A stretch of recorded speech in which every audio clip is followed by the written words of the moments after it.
Hii ni taarifa kutokea kule Marekani ambako taarifa za dharura kutoka kwa Kobeisi Leta zimefichua kuwa deni la taifa la Marekani limefikia kiasi kipya cha kutisha, yaani dola trilioni 38.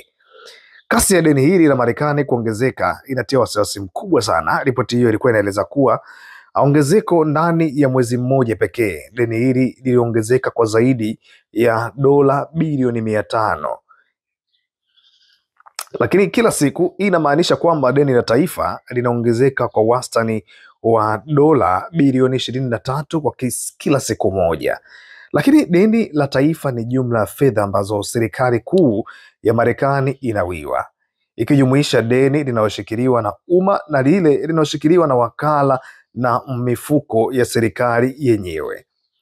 Kwa kiasi cha trilioni dola 38 kinaashiria changamoto kubwa za kiuchumi kwa siku za usoni, ambapo gharama za huduma, ambapo deni linapoongezeka tunatambua kwamba gharama za kulipa riba, yani interest payments, pia huongezeka. Lakini fedha hizi zinazoenda kulipa riba zingeitumika kufadhili mipango mingine muhimu ya serikali.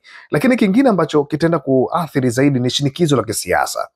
Kiasi hiki kinatarajiwa kuongezeka ama kuongeza shinikizo la kisiasa kuhusu jinsi serikali inavyotumia fedha zake, hasa kwa wakati ambapo riba za Marekani zinabaki juu zaidi.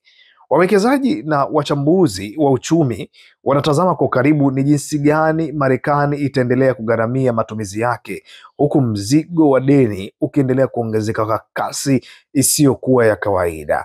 Bana, kama ulikuwa unahisi mataifa makubwa hayaingii kwenye wakati mgumu wa uchumi, basi nadhani taarifa hii inaenda kufungua mambo mengi ambayo pia ulikuwa labda hauyafahamu, na siku hii ya leo yanaenda kupa picha mpya ya kile ambacho kilikuwa kinaendelea kule Marekani.